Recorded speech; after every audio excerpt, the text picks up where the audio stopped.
Assalamualaikum warahmatullahi wabarakatuh. Apa kabar semua? Semoga selalu sehat, walafiat, dan selalu dilindungi Allah Subhanahu wa Ta'ala. Pernah nggak sih kita merasa hati ini gelisah, pikiran kemana-mana, atau mungkin mudah sekali tersinggung? Kadang kita sibuk menjaga penampilan luar, tapi lupa sama yang di dalam, yaitu hati kita. Padahal, dalam Islam, menjaga hati itu pentingnya luar biasa. Rasulullah SAW pernah bersabda, "Ingatlah bahwa di dalam jasad itu ada segumpal daging. Jika ia baik, maka baik pula seluruh jasad. Jika ia rusak, maka rusak pula seluruh jasad. Ketahuilah bahwa ia adalah hati." Jadi, bisa dibayangkan ya, betapa sentralnya peran hati dalam hidup kita. Nah, menjaga hati, atau dalam istilah Arabnya, hifzul qalb, itu maknanya luas sekali. Ini bukan cuma soal menjaga hati dari perasaan benci atau iri saja. Tapi lebih dalam dari itu, menjaga hati berarti kita memeliharanya dari segala sesuatu yang bisa merusaknya. Baik itu syubhat maupun syahwat. Syubhat itu keraguan-raguan terhadap kebenaran ajaran agama. Misalnya, mulai mempertanyakan, benar gak sih Al-Quran itu firman Allah? Atau perlu gak sih kita sholat 5 waktu? Keraguan semacam inilah yang kalau dibiarkan bisa menggerogoti iman kita dari dalam. Sedangkan syahwat, ini adalah keinginan atau hawa nafsu yang bertentangan dengan syariat. Seperti keinginan untuk melihat yang haram, mendengar yang tidak baik, atau melakukan perbuatan maksiat lainnya. Hati yang terus-menerus dituruti syahwatnya, lama-lama akan menjadi keras, bahkan mati, sulit menerima nasihat, malas beribadah, dan akhirnya jauh dari Allah.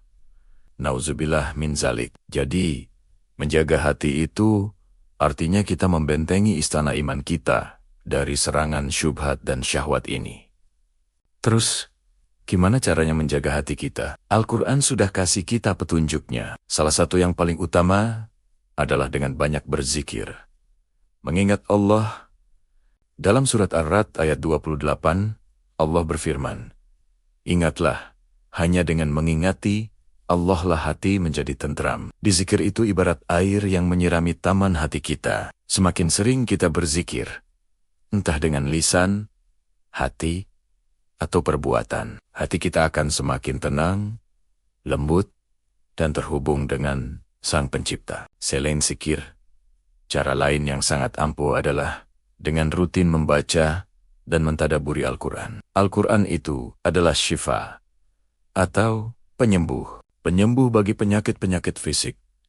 Dan yang lebih penting lagi, penyembuh bagi penyakit-penyakit hati. Dalam surat Yunus, ayat 57, Allah menyebut Al-Quran sebagai pelajaran dari Tuhanmu dan penyembuh bagi penyakit-penyakit yang berada dalam dada dan petunjuk serta rahmat bagi orang-orang yang beriman. Ketika kita membaca Al-Quran dengan niat mencari petunjuk, ayat-ayatnya akan membersihkan hati kita dari keraguan, kesedihan, dan kegelisahan. Jangan lupa juga untuk menjaga salat kita. Salat yang khusyuk adalah momen komunikasi langsung kita dengan Allah.